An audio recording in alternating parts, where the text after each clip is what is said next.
Nous avons passé un excellent moment dans l'étude sur les atmosphères. Amen. J'espère que vous pouvez tous dire Amen. Amen. Ça a été une étude plus que formidable. En vérité, chaque fois que nous entrons dans une étude, parfois je ne mesure pas toujours la portée ou l'impact qu'aura cette étude. Mais c'est une fois lancé que finalement on se rend compte que c'était vraiment ce qu'il nous fallait. Et bien, personnellement, c'est mon témoignage personnel, ça m'a beaucoup aidé. Les atmosphères m'ont beaucoup aidé. Et c'est arrivé à un moment où il fallait vraiment que j'écoute ça. C'est arrivé, je veux dire, à point nommé. Or, je peux même dire que c'était de la nourriture spirituelle autant qu'entraînée.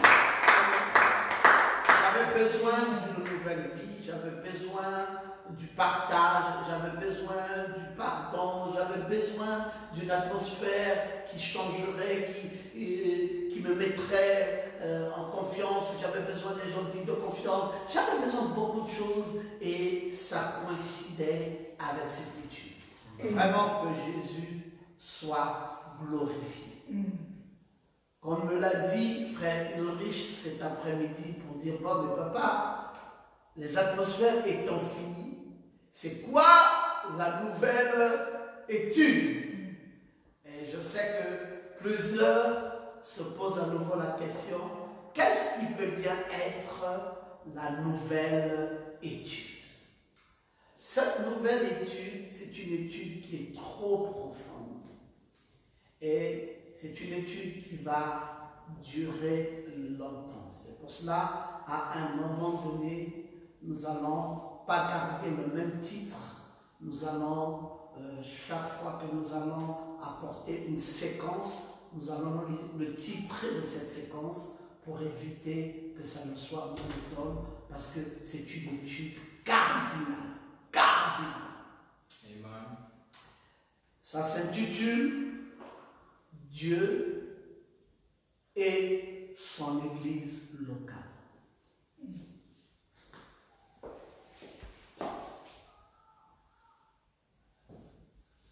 Dieu et son Église locale.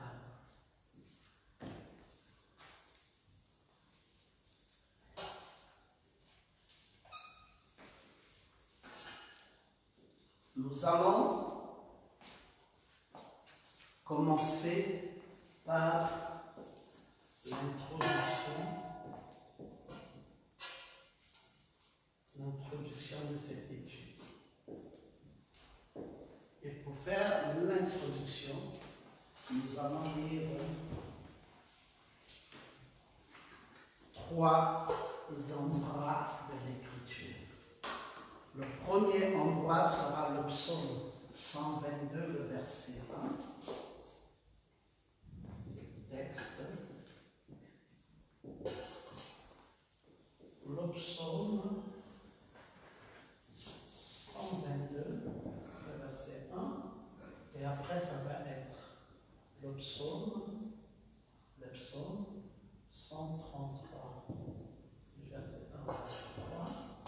Et après, ça va être Actes, chapitre 2, le verset 41.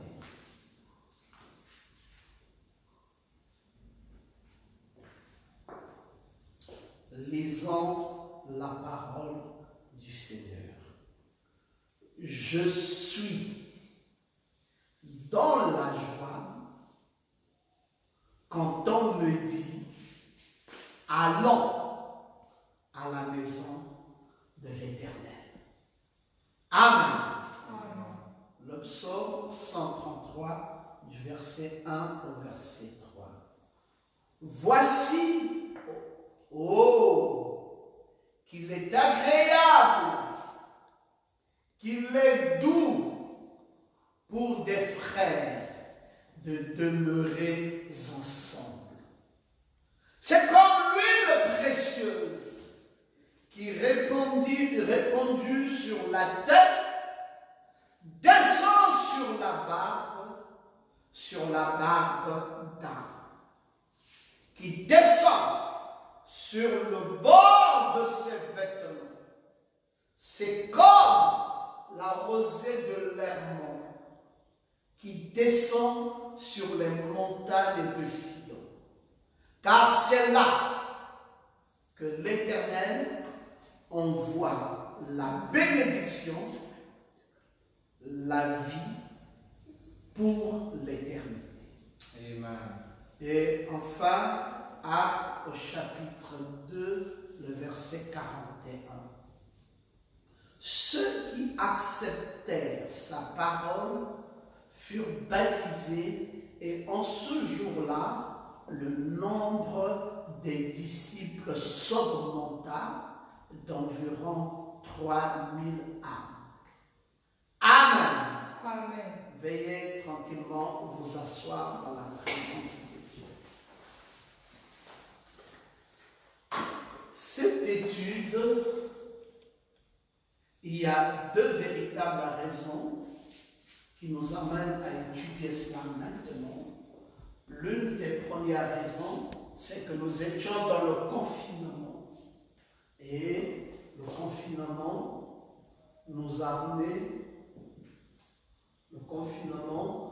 amené à 8 mois au Gabon. 8 mois sans aller à l'église. Et la deuxième raison, c'est que la réouverture des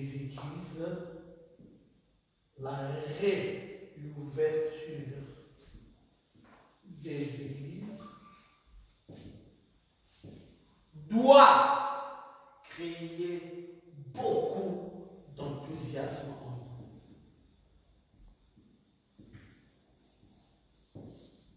Beaucoup d'enthousiasme en nous. Pourquoi? Parce que justement, l'Église locale est d'une importance capitale. Amen. Très souvent, on nous dit que pour aller dans la gloire, nous ne devons pas adhérer à cette église, mais nous devons naître dans l'église grand E qui est le corps de Christ. Voici le croyant qui veut aller dans la gloire, qui veut aller dans la vie éternelle. Alors, on lui dit que pour arriver là où il y a la vie éternelle, toi le croyant, voici toute ta vie éternelle, que pour que tu y arrives à tout ça, il faudrait que tu naisses à l'intérieur. C'est qu'on n'a pas dit au croyant, c'est qu'entre lui, le croyant, et la vie éternelle à laquelle il veut accéder, il y a un autre environnement qui est là et qu'il a fermé. Et cet environnement, on appelle ça l'église locale.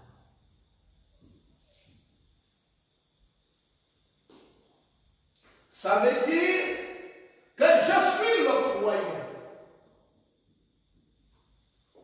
Je ne peux pas aller dans la maison céleste, aller dans la gloire ou dans la patrie céleste si je ne passe pas au travers d'une église locale. Et cette église locale est ce qui te conduira vers la patrie céleste.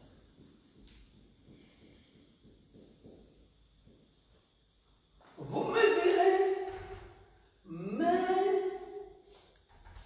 le brigand à la croix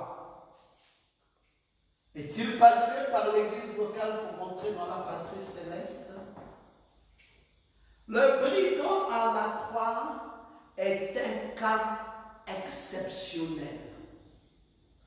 Et ce cas exceptionnel, parce qu'il n'a plus le temps d'aller à l'église, et il était là en train de mourir. C'était juste au dernier carrefour.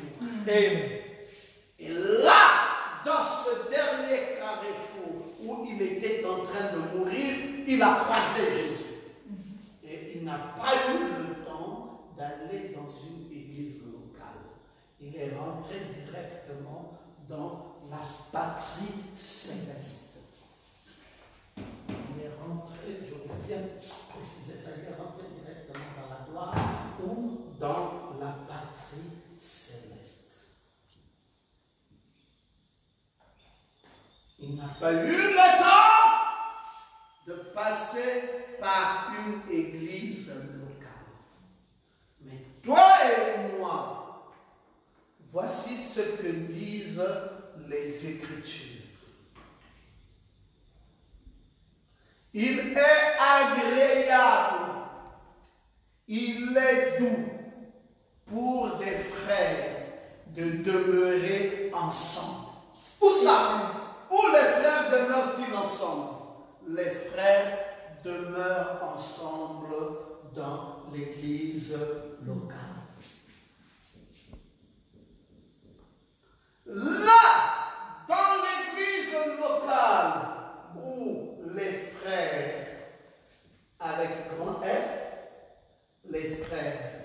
demeurent ensemble.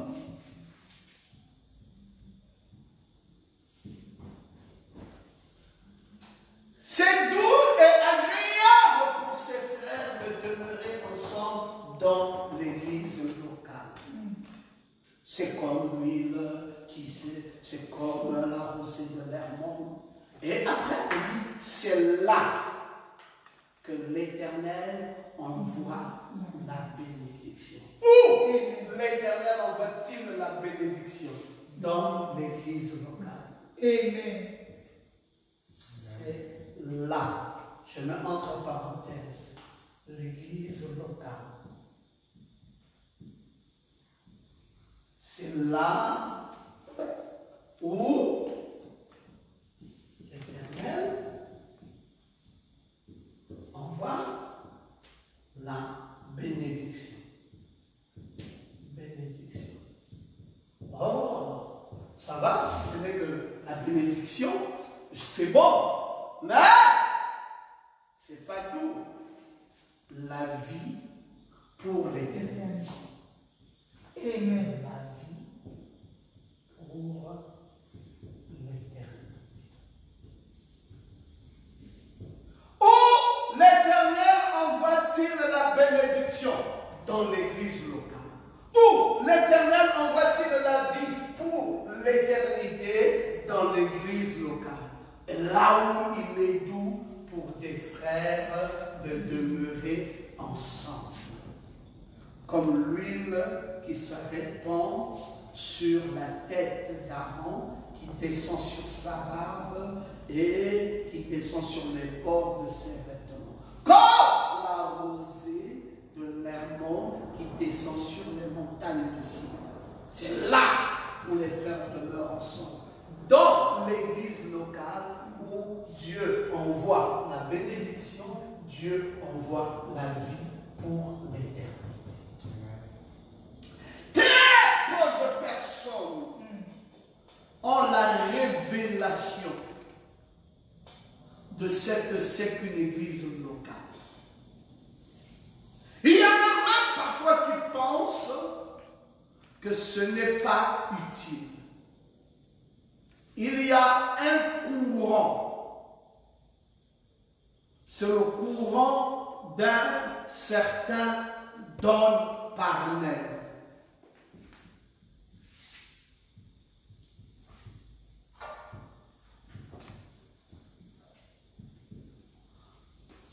Don Parnell, c'est un nouveau prophète du message qui lui pense que le temps des églises est passé. Il pense que le temps des églises locales est passé. Don Parnell croit que ce n'est plus utile d'avoir une église locale. Il dit ça là, les églises locales, c'est passé, on n'en a plus besoin aujourd'hui. Ce temps-là est révolu. Maintenant, tu rentres simplement dans le corps de Christ et directement, tu vas dans la gloire. Donc pour lui, c'est le corps de Christ simplement qui est important. Et pourtant, c'est vrai que le corps de Christ a toute sa raison d'être. Mais vous passez le croyant, vous passez par une église locale. Parce que l'église locale donne ceci. La bénédiction et la vie pour l'éternité. Amen. L'église locale donne la bénédiction et la vie pour l'éternité. Je vais me résumer, parce que nous sommes encore dans l'introduction. Ça veut dire quoi? Ça veut dire que je refuse d'aller dans une église locale. Ça veut dire que je me prive désormais dans ma vie de ce que l'on appelle la bénédiction et je me prive désormais de ce que l'on appelle la vie pour l'éternité. Ah, c'est vrai ça. Si quelqu'un ne part pas à l'église locale, c'est un rétrograde. Oui, il n'aura pas la vie éternelle, il est rétrograde. Amen. Si vous n'allez pas dans une église locale, vous êtes rétrograde. Et vous n'aurez pas la vie pour l'éternité. Amen. Docteur, vous pouvez nous le prouver? Nous allons vous le prouver tout au long des Écritures. Parce qu'il y avait la maison de Dieu qu'on appelait Beth. C'est ça en hébreu, la maison. Et Dieu, c'est elle. Dieu. Et Bethel, c'est la maison de Dieu. Et parfois même, ça s'appelle aussi Bethléem. Parce que dans la maison de Dieu, il s'ajoute encore le M qui est le pain. Le M qui est le pain. Et le pain qui est la parole. Et donc, Bethléem, c'est la maison du pain de Dieu. Amen. C'est l'église locale. C'est l'église locale. Et il est arrivé qu'une dame dont le nom s'appelait Naomi.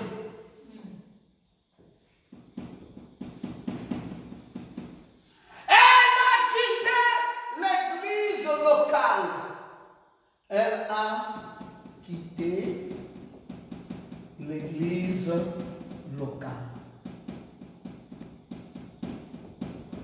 Et le prophète de Dieu dit qu'elle partant de Bethléem, sortant de l'église locale, cette dame Naomi a rétrogradé. Et vous connaissez les conséquences de sa rétrogradation? Naomi avait un mari qui s'appelait Elimelech, avec deux fils qui s'appelaient Kilshon et Maclon. Quand elle a rétrogradé, tous ces gens-ci sont morts. Qu'est-ce qui s'est passé? La bénédiction l'a fui. Amen. Elle a perdu la bénédiction et elle a perdu la vie.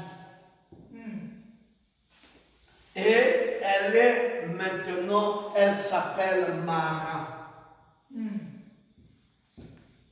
L'amertume.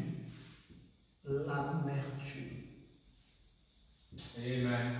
Toute la gloire qui était dans Naomi est partie. À cause de quoi? À cause de l'église locale. Elle a perdu la bénédiction et elle a perdu la vie. Elimelech est mort, Kilshon est mort, Maclon est mort. Et je voulais vous dire ceci.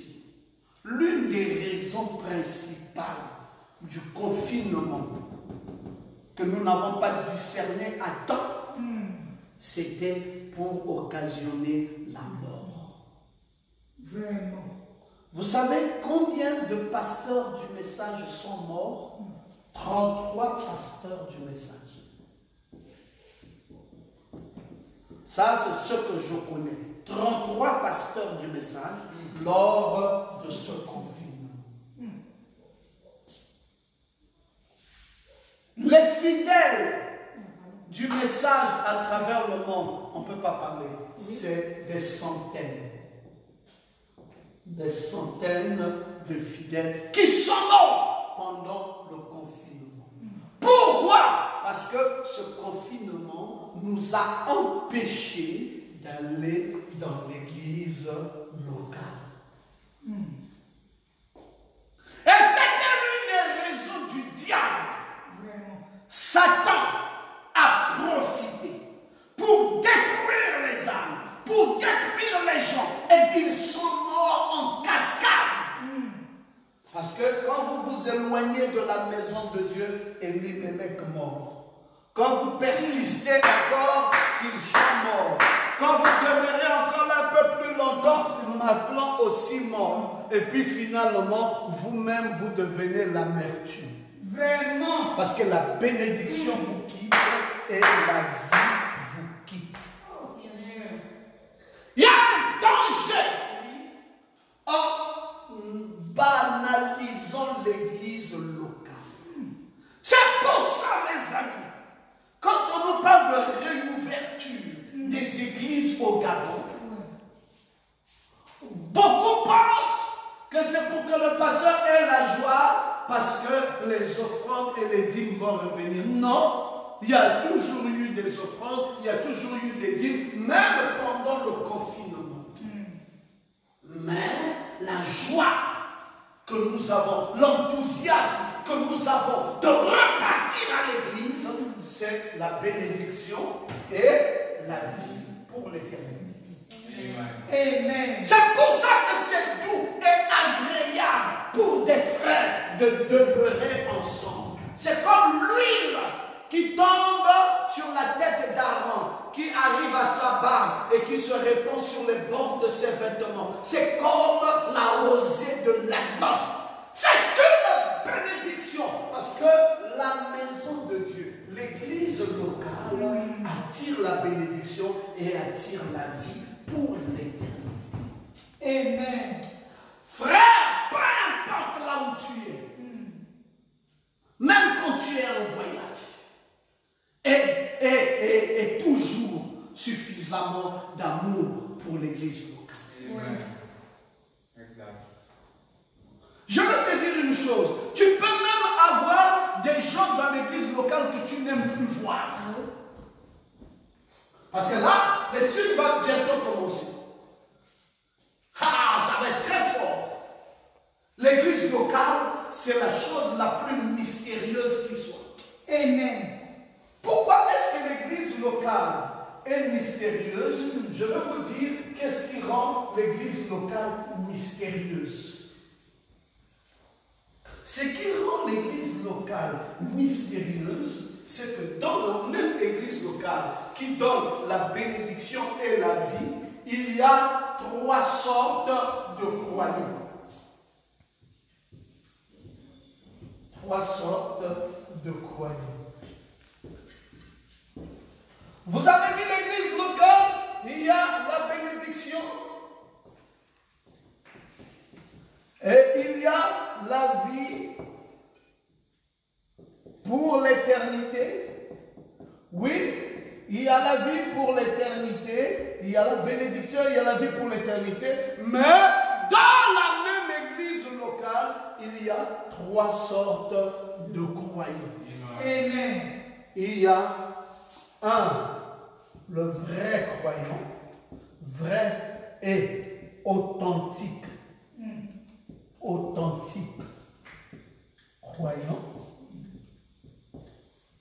Il y a le faux croyant.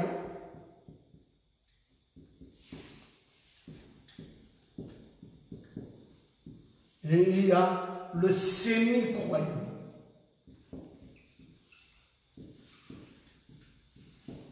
Nous allons étudier ça. C'est ce qui fait que l'église locale est mystérieuse. Amen.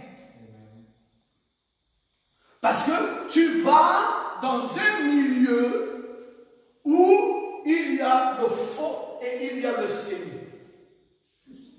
Et Dieu te dit de ne pas reculer devant le faux et le sémi. Vraiment. Et de demeurer toujours vrai et authentique.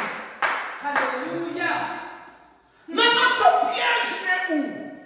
Ton piège est que si tu pars dans l'église locale, là où il y a la bénédiction et la vie, et que tu rencontres le faux et le sémi, et que tu te retires de l'église locale, c'est toi qui deviens directement le faux. On va lire frère Branham.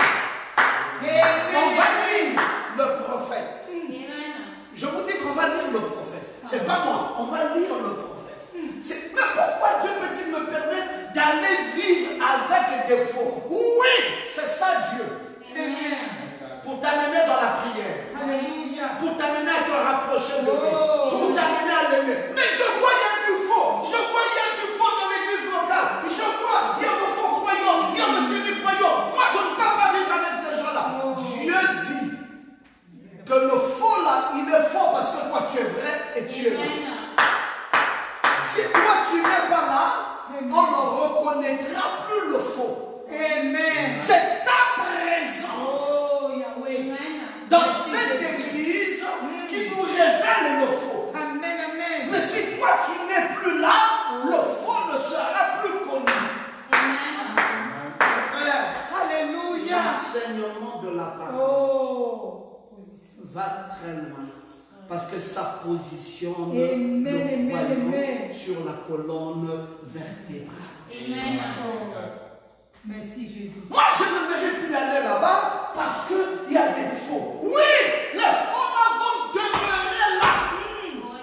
Tu ne pourras pas changer ça. Le pasteur ne pourra pas changer le faux d'une église locale.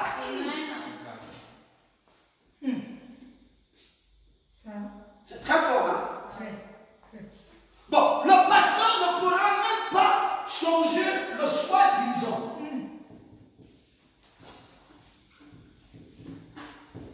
Si déjà le faux il ne peut pas le changer, même le soi-disant qui est à moitié croyant, il ne pourra pas le changer. Vous dites, est-ce que ce n'est pas un vrai ministère? Non, prenons maintenant Jésus lui-même. Oh, alléluia.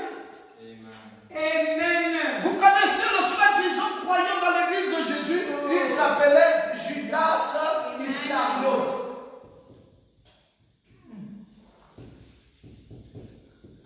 Voilà le soi-disant croyant dans l'église de Jésus. Judas Iscariote.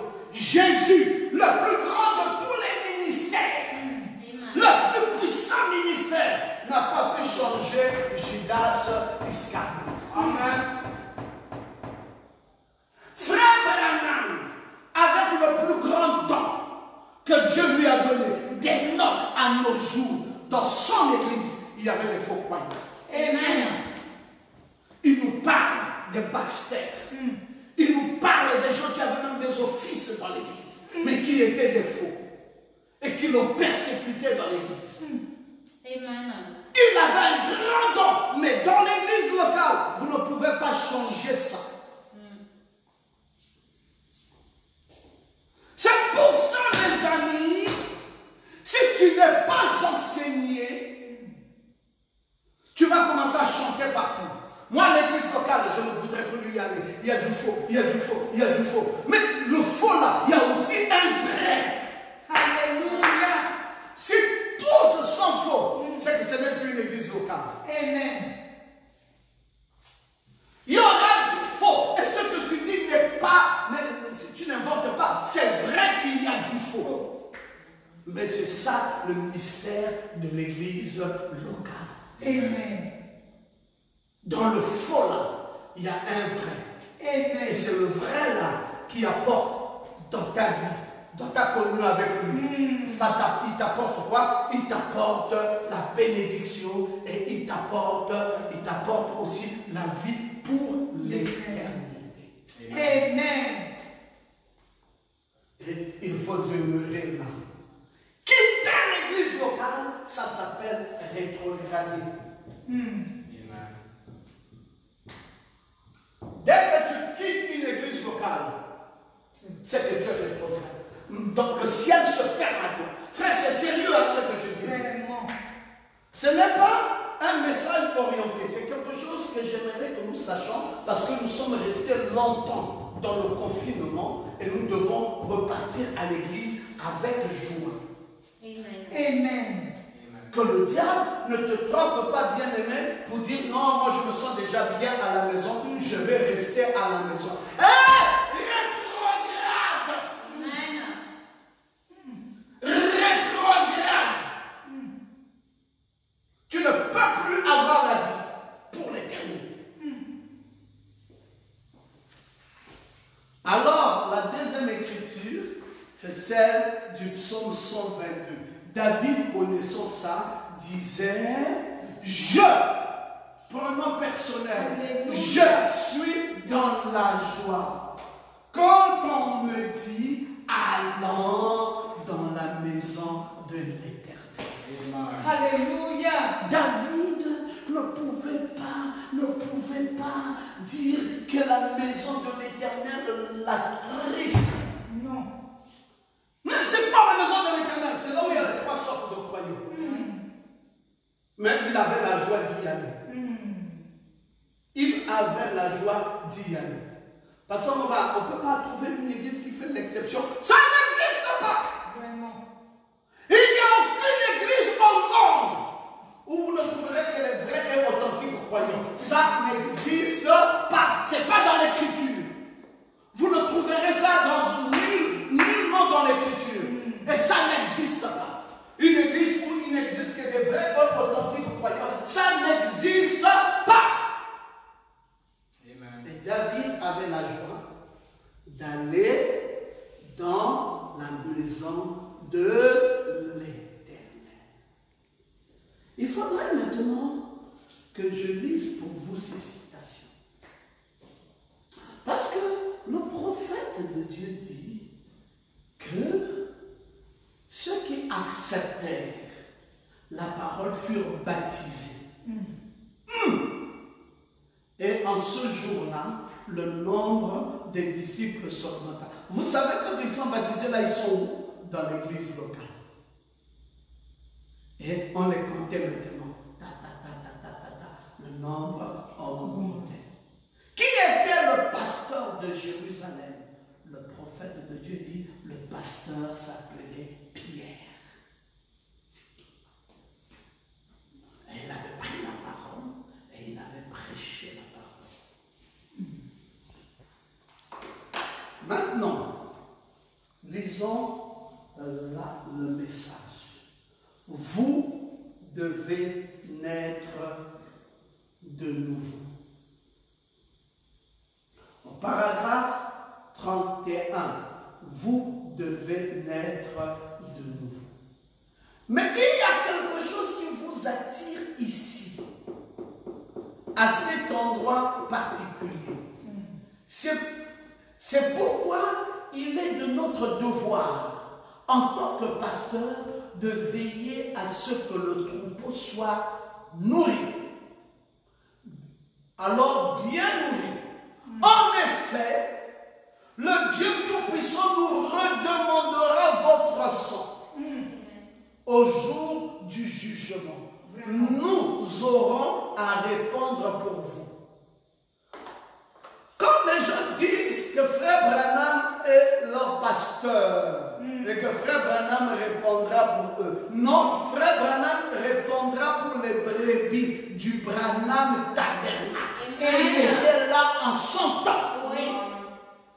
Et pasteur demain répondra pour les brebis de ciel et Logos.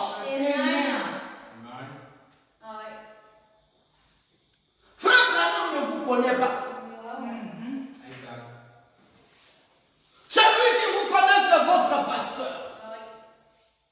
Frère Branham ne vous a jamais vu. Frère Branham ne sait même pas comment vous vous conduisez. Frère Branham ne sait rien au sujet de votre nom, votre prénom, votre maison, votre vie, votre foi. C'est même pas lui qui vous a marié. C'est votre pasteur qui vous a marié. C'est votre pasteur qui vous a baptisé. C'est votre pasteur qui vous a conduit. C'est votre pasteur qui a prié pour vous. C'est votre pasteur à qui Dieu a donné la responsabilité de vos âmes. Ce n'est pas Frère Branham. Frère Branham répondra pour le message qu'il a prêché en tant que messager. Maintenant, écoutons ce qu'il dit ici. En effet, le Dieu Tout-Puissant nous redemandera votre sang au jour du jugement. Nous aurons à répondre pour vous. Ainsi, vu cette énorme responsabilité qui nous a été confiée, et vu que Dieu nous a donné des gens qui nous aiment et qui viennent nous écouter, nous avons donc à consacrer notre temps à à veiller sur vos âmes. Amen. Frère Branham ne dit pas moi. Vu qu'il y a des âmes qui viennent m'écouter, moi, et que je dois consacrer du temps pour veiller sur vos âmes. Non, ce n'est pas frère Branham. Frère Branham a veillé sur les âmes du Branham Tabernacle. Amen. Aujourd'hui encore, non seulement d'hommes par naine, mais d'autres nouvelles foi se soulèvent de partout, comme si la responsabilité de vos âmes incombe, frère Branham.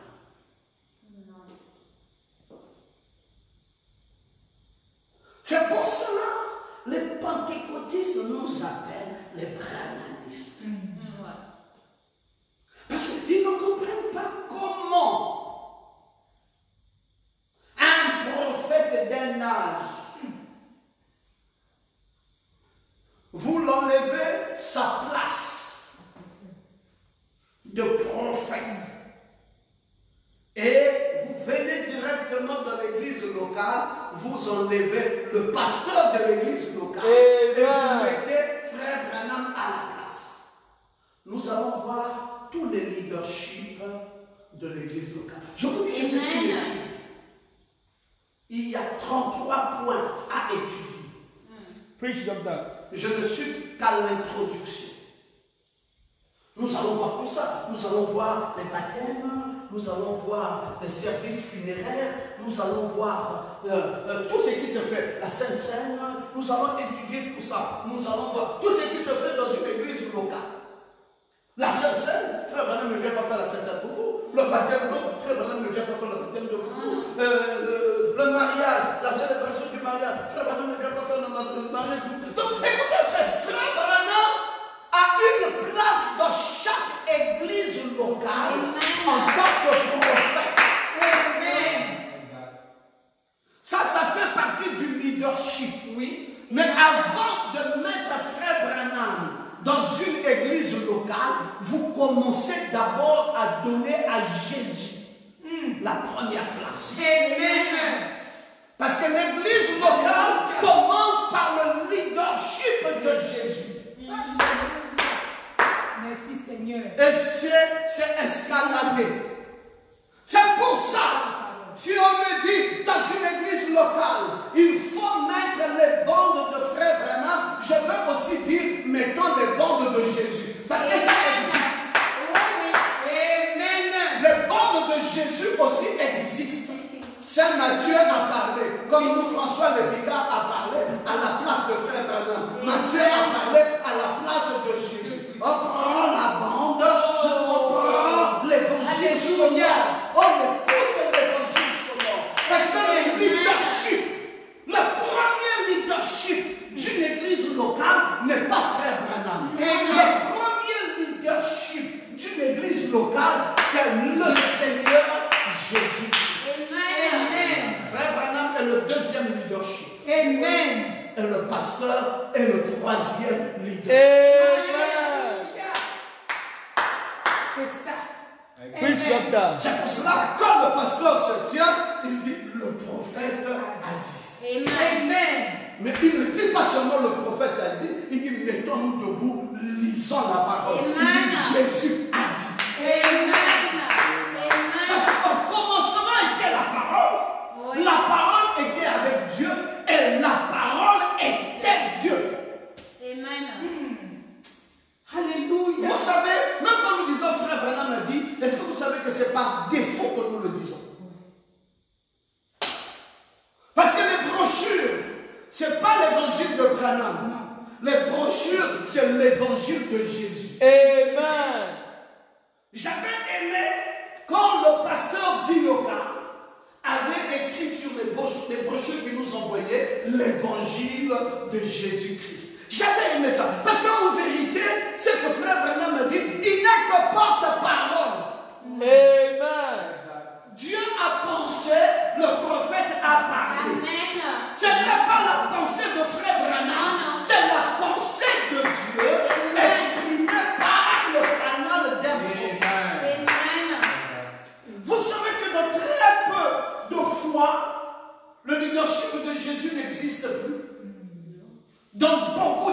l'église locale, il n'y a plus le leadership de Jésus.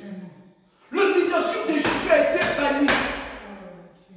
Vous discutez avec un frère, il ne peut pas prendre l'écriture et vous dire ce que la Bible a dit. Il commence directement par chercher une brochure. C'est triste. Et vous allez voir, les frères du message ne connaissent plus rien de la Bible. Ils ont même, d'autres ont même dit que la Bible ici c'est du papier hygiénique. D'autres ont même déchiré la Bible. Et ça c'est du brahmanisme. Ça, moi on ne croira pas ça. Jamais. La Bible ici reste entière.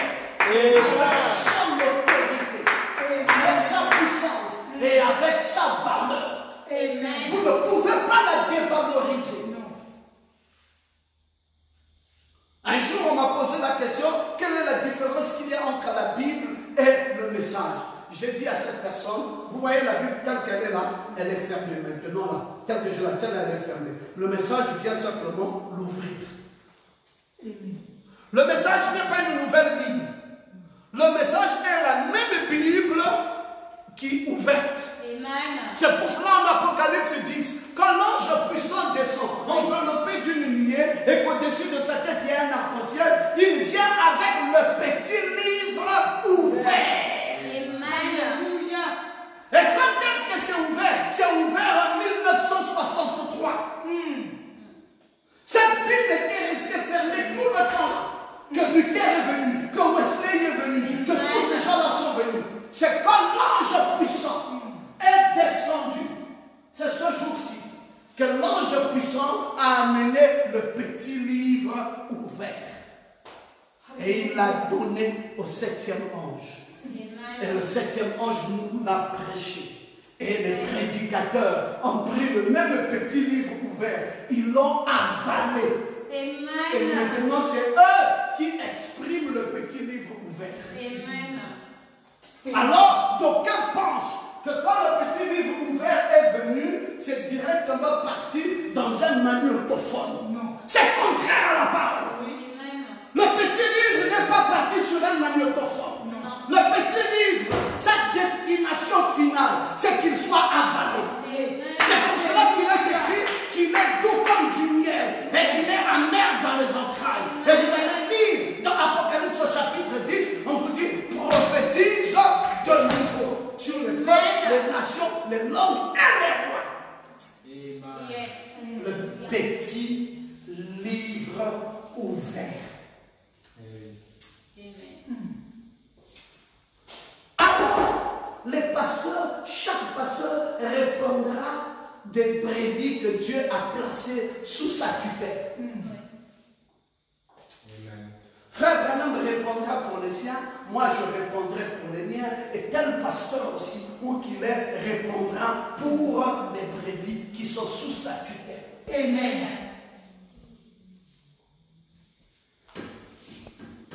Et chacun doit veiller sur les âmes que Dieu a mises à sa disposition. Amen.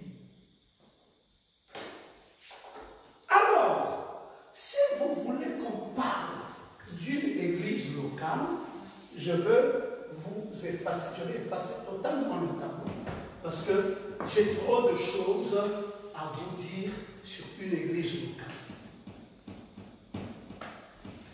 Ne jouez pas avec le mystère d'une église locale. Sinon, vous allez vous perdre. L'église locale commence, le prophète de Dieu dit que ça commence par un message qu'on appelle les 5 identifications de la vraie église. Amen. Hein? Les 5 identifications de la vraie église.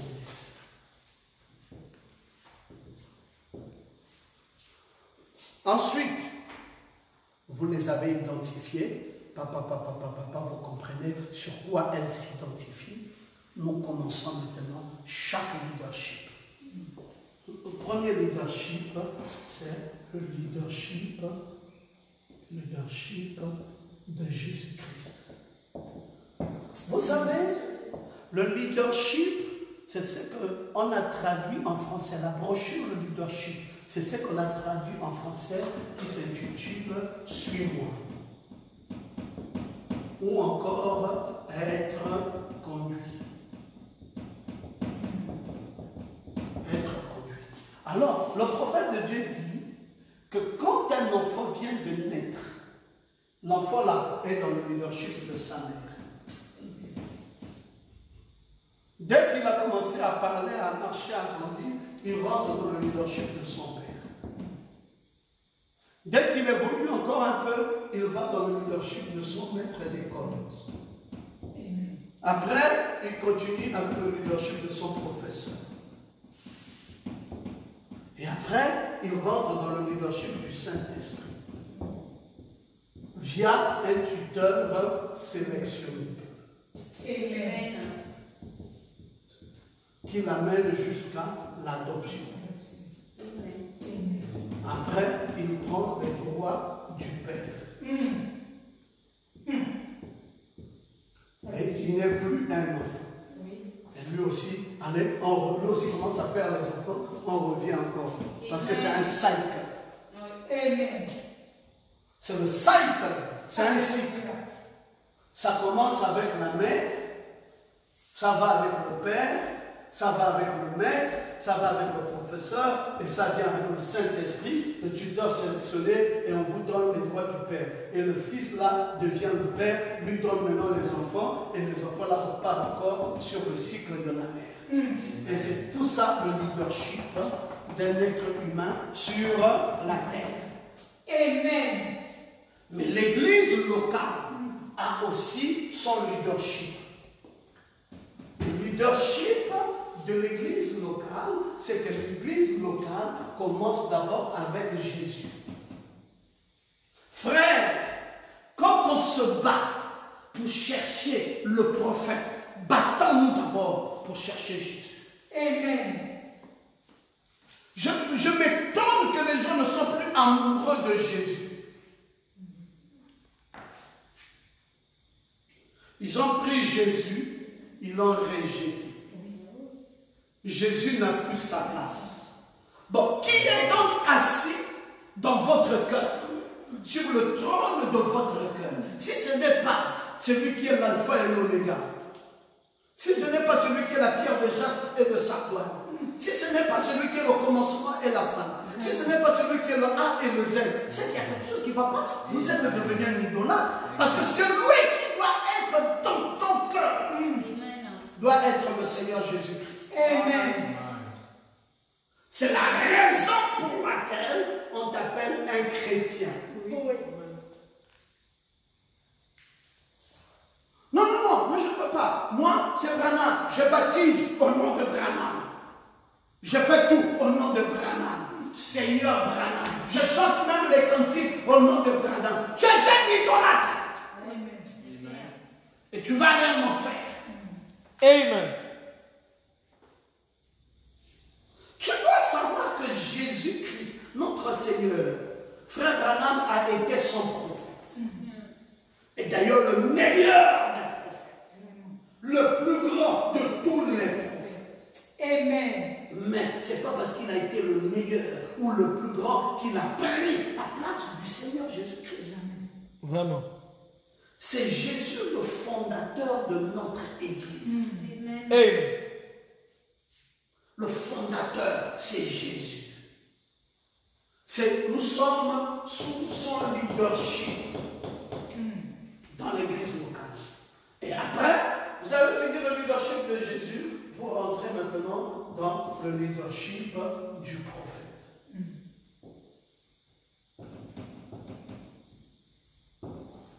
Vous avez fini le leadership du prophète, vous rentrez maintenant dans le leadership du pasteur.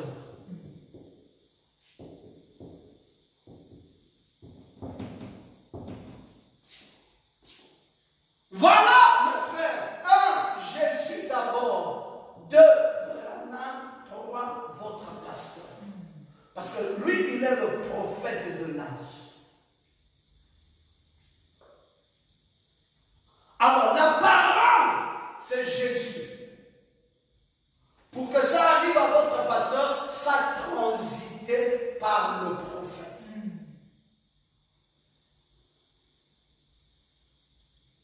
Ici, c'est le transfo.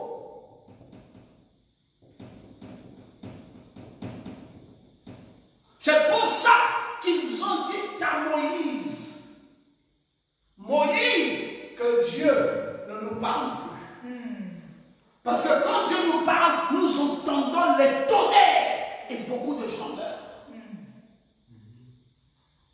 C'est ce qui s'est passé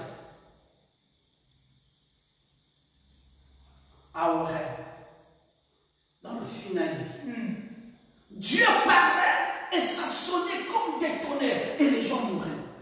Alors le peuple dit à Moïse, que Dieu te parle d'abord toi. Toi, tu reçois les 10 000 volts et tu es le transformateur. C'est toi le transfo. Tu transformes ça et tu nous donnes le courant du voltage que nous pouvons recevoir. Amen. Et Moïse recevait la haute tension. Et la haute tension passe par Moïse, le transformateur, et il vous donne ça au dosage qu'il faut. Amen. Mais le transformateur, ce n'est pas tout, mes frères. Il faudrait maintenant que des électriciens viennent, qu'ils prennent le conduit du transformateur et commencent à nous amener ça dans les maisons. Alors ces électriciens qui ont récupéré le courant du transfo pour amener dans nos maisons, c'est le quintuple ministère, parmi lesquels ton pasteur. Toi tu dis non,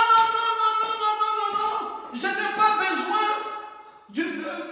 pas besoin des électriciens, je veux dans ma maison prendre ça au transfo. Tu vas prendre le transfo. Tu vas griller tout à la maison. Parce qu'on ne t'a pas mis ce qu'eux-mêmes ils appellent, quand on enterre ça là, les antitonnerres. Comment on appelle ça encore?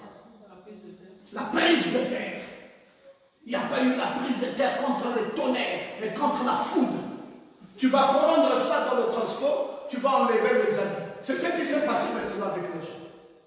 Oh, j'ai vu que Frère Branham, toutes nos prières vont chez Frère Branham. Frère Branham est devenu le Seigneur. Frère Branham est devenu Dieu. Frère Branham est devenu... parce qu'ils n'ont pas voulu que les électriciens travaillent ce courant pour eux. Et tous sont devenus malades avec ça. Ils ont soulevé toutes les doctrines qu'il fallait. Ils sont même allés prendre des conseils dans les dénominations avant de nous prêcher le message. Et ils prêchent comme les dénominationnels. On se pose des questions. Où est-ce que vous avez cette inspiration? C'est comme si c'était un dénominationnel qui prêchait. Et ils vous diront, voilà dans le transfo, ils vous diront que non, les 7 tonnerres ne sont pas encore révélés. Le 7e sceau n'est pas encore ouvert. Et ils appellent ça vision de l'attente. Et il dit, Frère Branham va revenir. Oh, nous on s'étonne.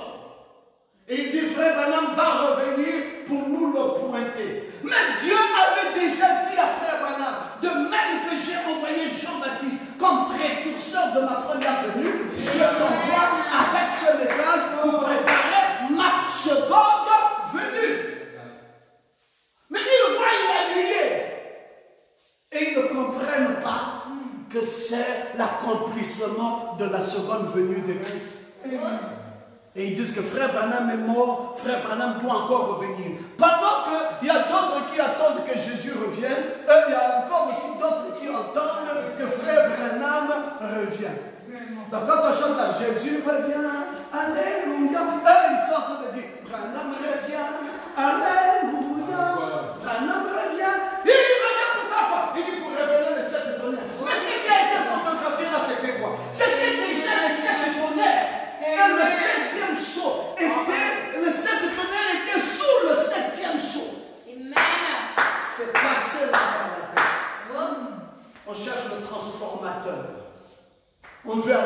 direct dans le transformateur. Depuis que vous lisez, vous écoutez là. Est-ce que vous comprenez même ce que vous écoutez?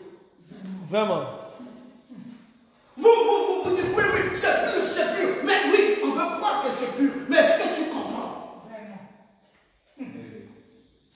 Si tu comprends, on peut passer par des examens. Vraiment. On te dit, explique-nous C'est que j'ai écouté. le puzzle de l'enlèvement. Explique-nous l'Armageddon. Explique-nous le Gog et Magog. Explique-nous le millénium. Explique-nous. Oui, parce que tu as écouté direct. Dis-nous maintenant. Oh non, c'est pas ce que nous voulons. Nous, Branham va revenir. Branham va revenir. Faire quoi? Donc, mes frères, c'est une insulte à la mission du grand prophète. Amen. Je dis bien une insulte à la mission du grand prophète. Parce que le grand prophète a terminé sa mission. Il est venu accomplir deux choses. Nous ramener à la foi des pères apostoliques, selon Malachie 4, et nous révéler le mystère des 7 tonnerres contenus dans les 7 sceaux. Vous nous avez donné la révélation des 7 sceaux. C'est vous qui nous avez donné ça. Et vous dites encore non. C'est la révélation des 6 sceaux. Mais rectifiez ça, corrigez ça. Écrivez plutôt sur le livre Révélation des 6 sceaux. N'écrivez pas Révélation des 7 sceaux. Parce que si vous écrivez la révélation des 7 sceaux, ça veut dire que les 7 tonnerres qui étaient sous le 7e sceau a été révélé. Amen. Et si ça a été révélé, c'est que la deuxième mission du prophète selon Apocalypse 10 s'est accomplie. Alors il revient encore faire quoi? Beaucoup de troubles dans ce message. Vraiment. On néglige l'assemblée locale. On dit oui, c'est maintenant le confinement. J'ai même encore entendu un autre qui a dit, mais oui, n'est-ce pas, vos églises ici deviendront des entrepôts. Amen.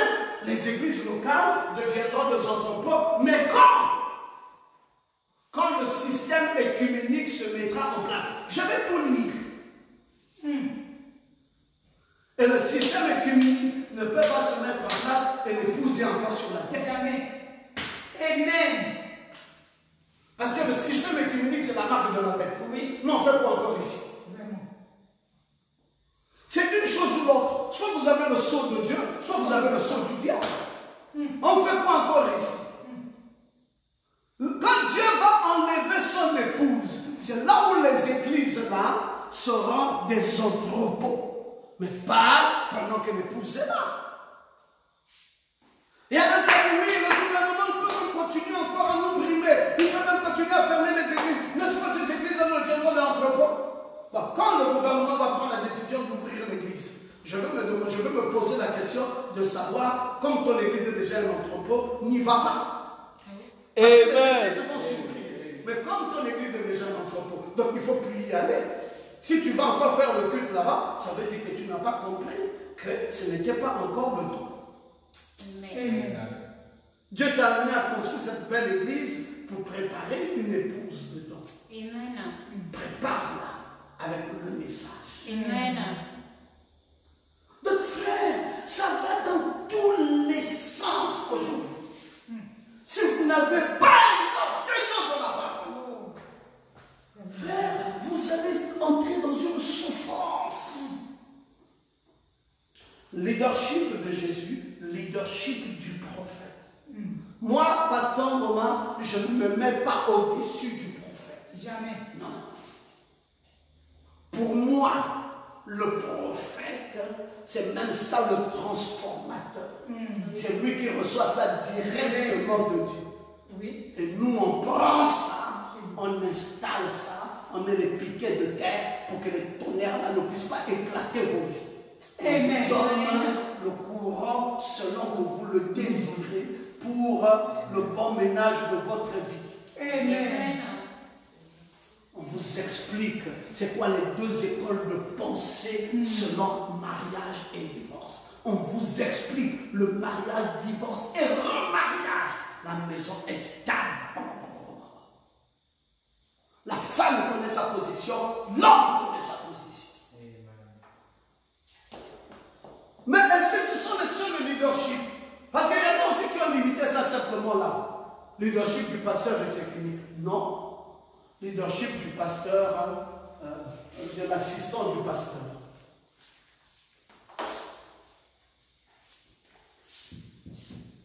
Le leadership de l'assistant du pasteur.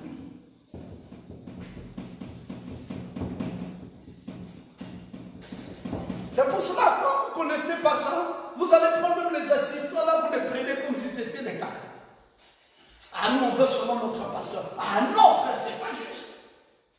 Vous aimez votre pasteur, vous devez aussi aimer ceux qui travaillent à ses côtés. Amen. Ils ont leur place.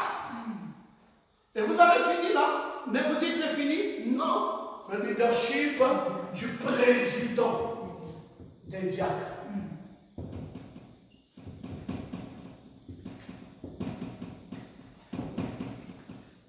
Vous avez fini là, le leadership du président des diacres, le leadership des diacres eux-mêmes. Vous avez fini là, vous rentrez maintenant dans le leadership du président des administrateurs. Vous avez fini ce leadership, tout ça à l'église locale. Oui. C'est le message. Amen. Chaque chose a sa place là-bas. Maintenant, le leadership des administrateurs. Vous avez fini le leadership des administrateurs, le leadership du président des trésoriers.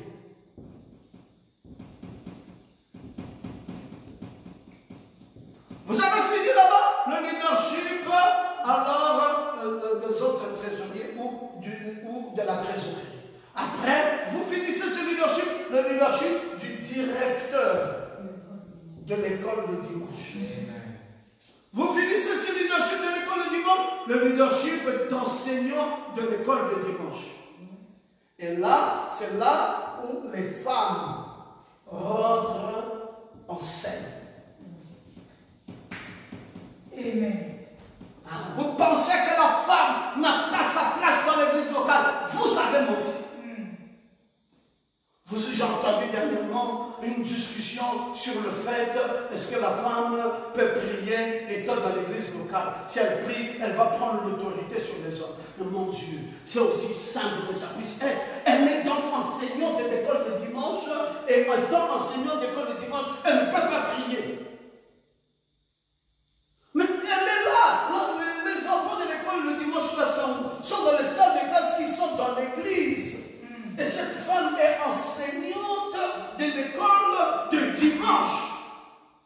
Non seulement elle parle, mais elle prie. Amen. Et nous allons voir ça. Tout un ministère réservé à la femme. Amen. Nous allons voir ça dans cette étude. Et vous serez très étonnés. Parce que je vais aller dans la Bible. C'est un trésor inouï. Rien dans mon livre que je suis en train de préparer sur le ministère de la femme dans l'église locale. Mes frères, ça va prendre au moins, ça là seulement, ça va prendre au moins 500 pages.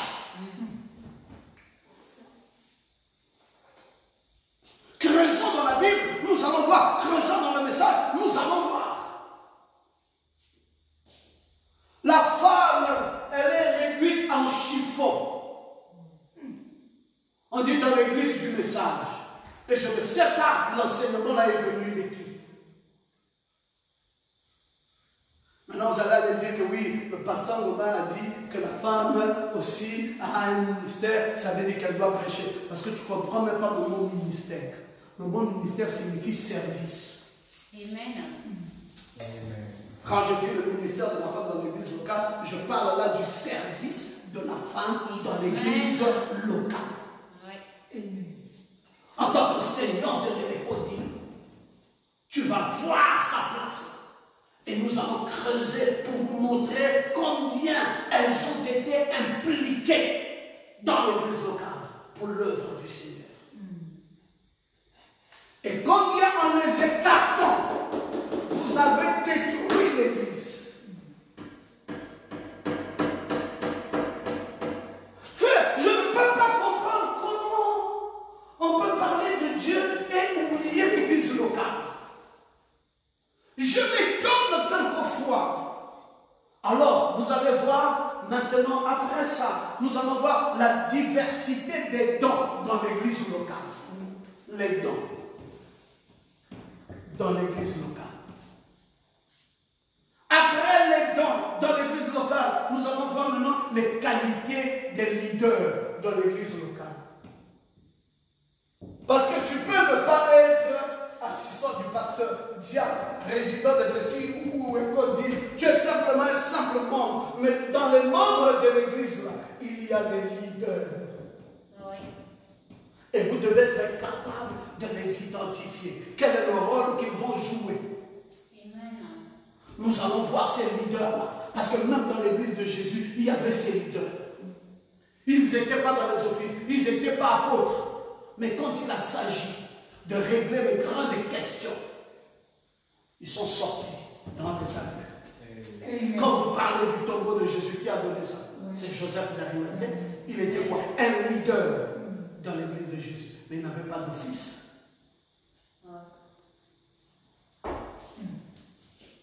Et nous allons étudier maintenant les différentes sanctions.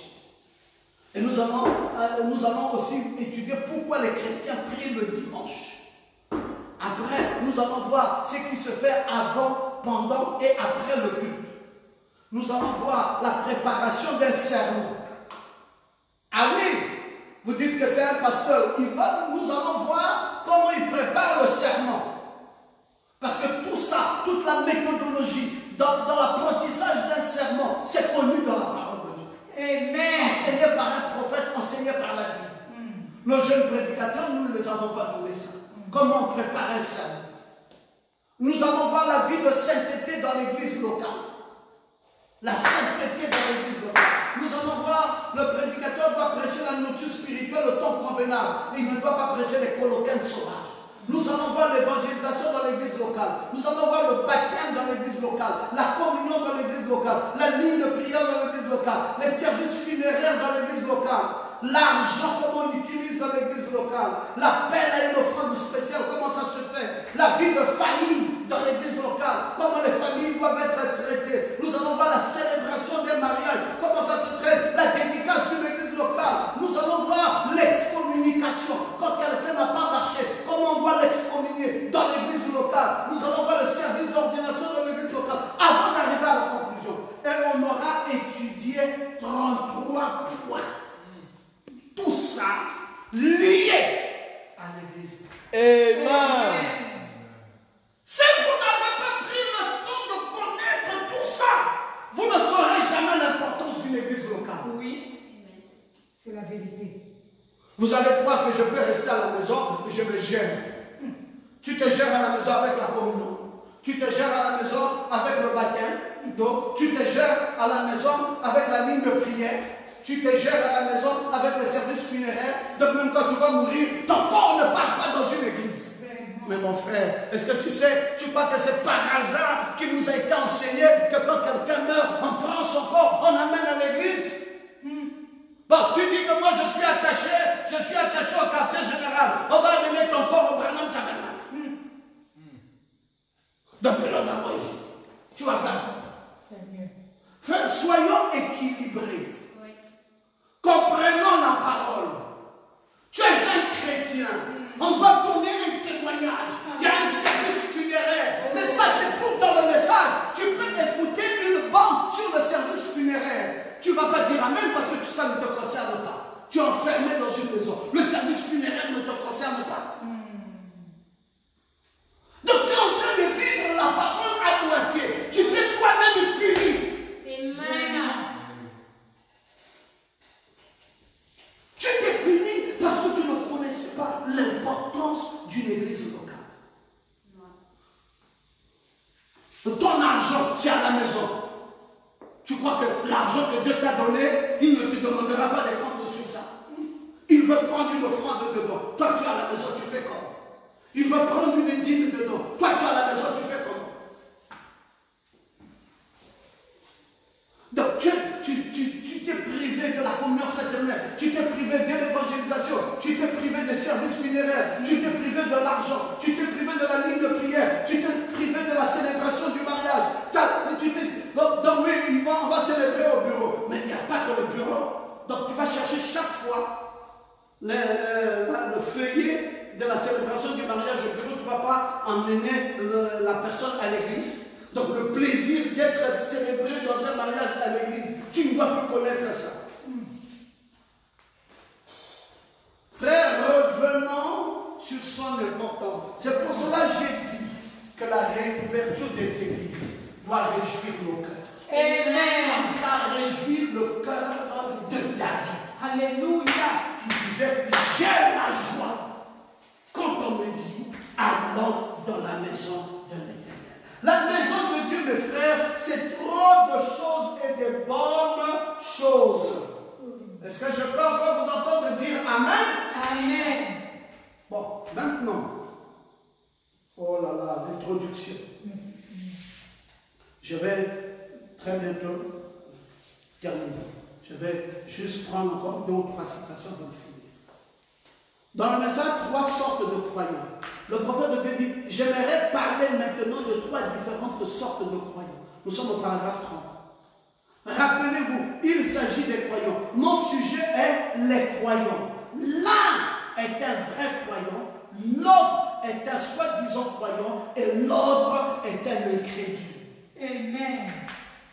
Et puis vous voyez, le premier groupe dont j'aimerais parler est celui des croyants. Parce que je pense qu'ils doivent être placés en premier. Étant donné que ce sont eux qui croient véritablement. Ils croient comme ces disciples ici. Nous prendrons comme exemple ce passage de l'écriture que nous venons de lire. Le premier groupe est donc celui des croyants. Authentiques. Alléluia. La foi vient de ce que l'on entend, c'est que l'on entend de la parole de Dieu. C'est des croyants authentiques. Au paragraphe 74, le prophète de Dieu dit, Job passa par les épreuves et les tests. Mais ses enfants lui furent ôtés, ainsi que tout le reste. Les membres d'église vinrent l'accuser d'avoir péché en secret et essayèrent de l'accuser. Mais c'était un vrai croyant dans l'église. Amen. Il dit, mes membres de l'église sont venus. Il dit, frère, quand on vous avait dit que l'église là est Icabod, il dit, Job dit, Icabod comme lui. Ah, frère, tu ne vois même pas le mort qu'il y a. Il y a des gens qui pensent que si quelqu'un meurt dans l'église, ça veut dire que l'église là, Dieu n'est plus là-bas. Ah, frère, pourquoi vous faites ça? Donc, on ne peut plus avoir des décès dans une église. Même dans l'église de Jésus, il y avait des décès. Même dans l'église du prophète, il y avait des décès. On ne peut plus avoir des décès dans nos églises. Un peu de décès veut dire que Dieu n'est plus là. Et frère, on est en train de dire ça dans 3 sortes de croyants. Il dit que quand Job a eu des décès successifs dans sa maison, alors les membres d'église, les soi-disant croyants et les incrédules qui étaient dans l'église sont venus voir le vrai croyant qui était Job. Et lui ont dit, frère, vérifie bien, je te dis que ça ne va plus dans l'église. Essaye toi-même de voir. Il ne voulut rien écouter de toutes ces choses. Frère Madame dit, Job est resté ferme. Amen. Il a dit, c'est normal. Oui. Quand on est dans l'église, on doit avoir des épreuves, on doit être testé. Mais c'est pas pour autant que Dieu n'est plus dans l'église. Alléluia. Il dit, cette compréhension-là, c'est vous les faux croyants, les incrédules et les semi-croyants qui amenez ça ici. Vraiment. Vous savez, si vous n'avez pas la vraie foi, on peut vous balloter quand les épreuves arrivent dans l'église. On commence à vous montrer simplement tout ce qui ne va pas. Regarde là, ça ne va pas. Regarde là, ça ne va pas. Regarde là, ça ne va pas. Regarde là, ça ne va pas. Vous pensez que Dieu est encore là? Frère, Dieu est là. Amen. Job a dit, Dieu est là. Oui. On dit, mais Job, regarde la lèpre sur ton corps. Regarde tous tes enfants morts, sans même qu'un ne résiste. Regarde tes chameaux morts. Regarde tes brebis morts. Regarde ta maison écroulée. Non, frère, toi aussi. Et tu continues à dire que Dieu est là. Job a dit, Dieu est là. Amen. Les épreuves font partie de la bonne part du croyant.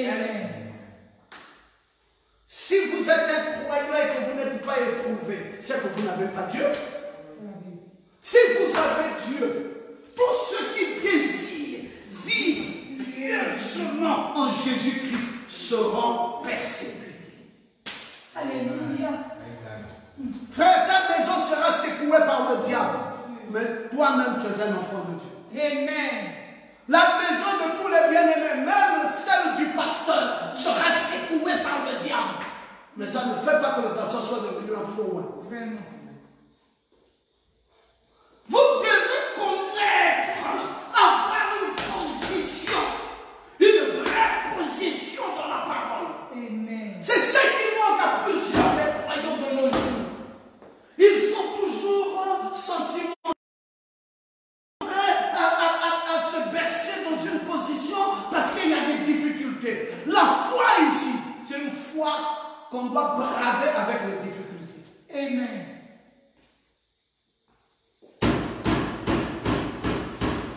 Le prophète de Dieu dit qu'il ne voulut rien écouter de toutes ces choses. Lisez 300 de croyants, paragraphe 74. Il ne voulut rien écouter de toutes ces choses. Il savait qu'il avait rempli les exigences de Dieu.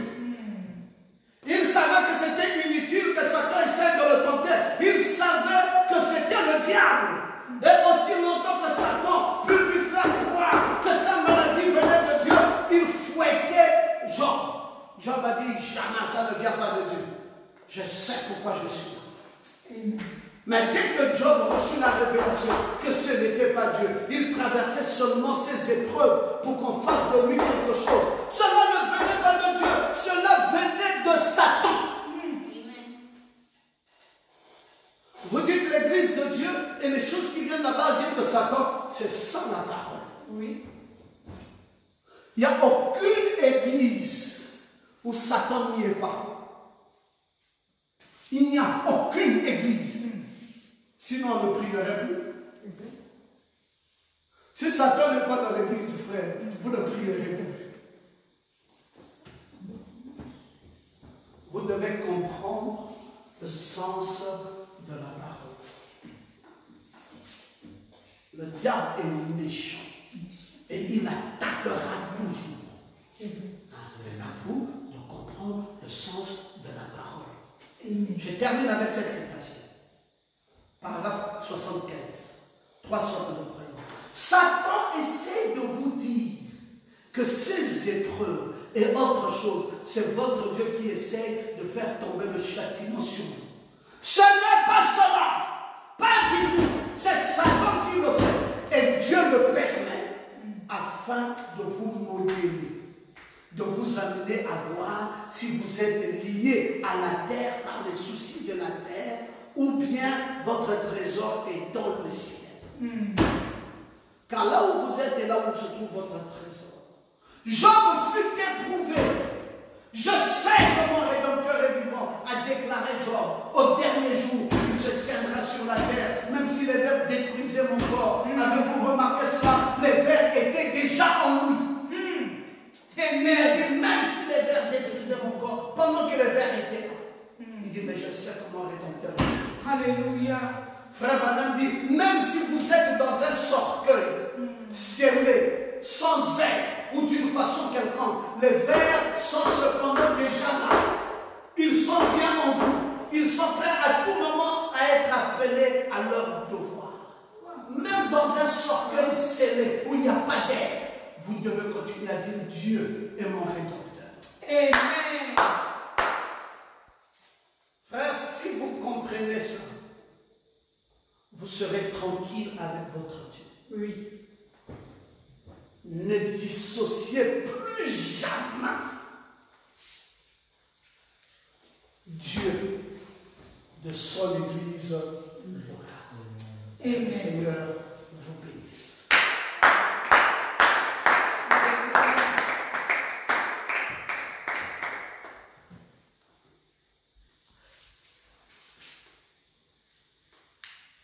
Nous avons